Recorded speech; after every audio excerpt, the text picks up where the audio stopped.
مرحبا بنات، شلونكم؟ شخباركم؟ ان شاء الله تكونون بألف خير. عندي اليوم هسه ساعة 12:30 بالليل، وطلبوا من عندي اولادي اسوي كيكة لهم. زين، فقلت لهم انه الوقت متاخر ومن هذا الكلام. قالوا لا، احنا اليوم محتفلين. تمام، شنو المناسبة بعدين اقول لكم اياها. فحسوي الكيكة واشاركها وياكم. وهذه المكونات قدامكم. عندي كوبين طحين، كوب نشا، كوب شكر، بيضايتين، 2 بيكنج باودر، 2 فانيلا، وعندي لبن خشبتين هاخذ من عنده، وكوب زيت، ومي حسب الطحين شنو ايش قد يحتاج. كوب ممكن اقلل كوب، فخليكم وياي. عندي هذا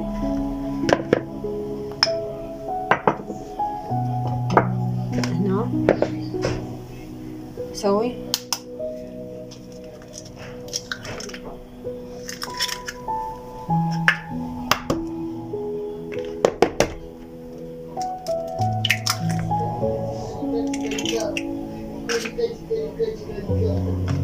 هخفقهم.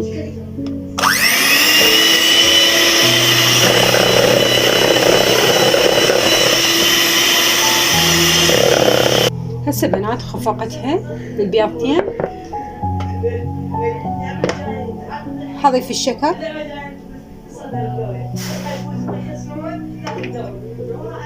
حضيف الفانيلا، وارجع اخفقهم. هسه بنات بعد ما خفقتها صار هالقوام الكريمي. حضيف المواد تدريجيا.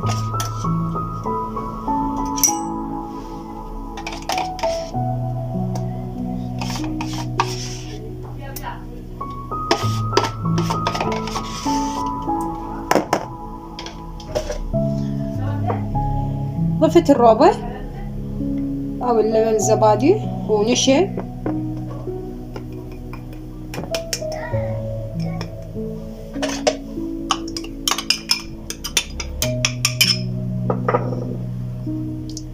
الطحين هضيف كوب واحد،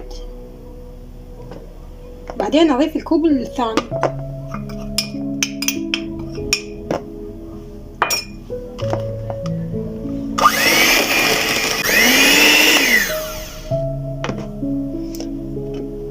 هسه بنات حضيف هذا الكوب الثاني مال الطحين، كوب الزيت،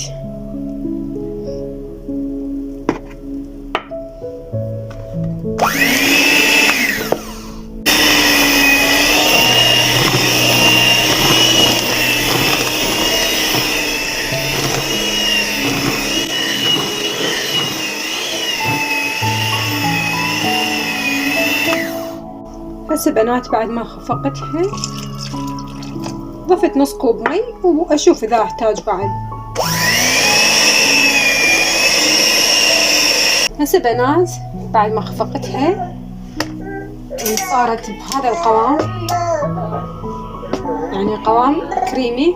حضيف البيكنج باودر، واني مشغله الفرن. في الفرن عندي حامي، مجرد صرت الضغط البيكنج باودر.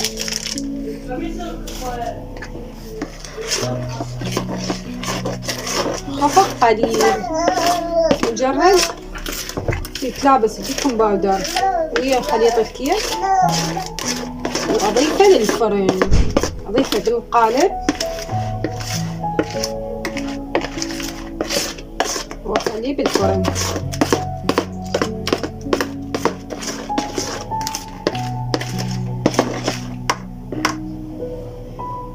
هسه بس ادهن القالب. انا هذا القالب مالتي ما يحتاج طحين، بس القالب الفافون يحتاج اكيد زيت فوق رشة طحين. وهاي النوعية ما تحتاج طحين، بس أزيتها.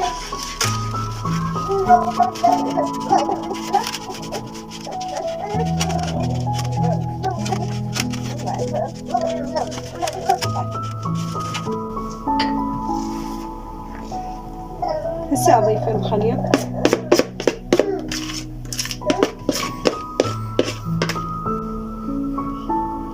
هسه بنات هدخله للفرن تقريبا نص ساعة، درجة حرارة متوسطة، وما افتح الفرن نهائيا. هسه بنات كملت الكيكة عندنا. هذه الكيكة طلبوها من عندي أولادي هذا الوقت المتأخر، وما قدرت أقول لهم لا. ليش؟ لأنه قالوا ماما بمناسبة خلصنا امتحانات. لأنه كملوا امتحانات أنا على طول أسويهم، بس ما أسوي بهيج وقت متأخر نهائيا.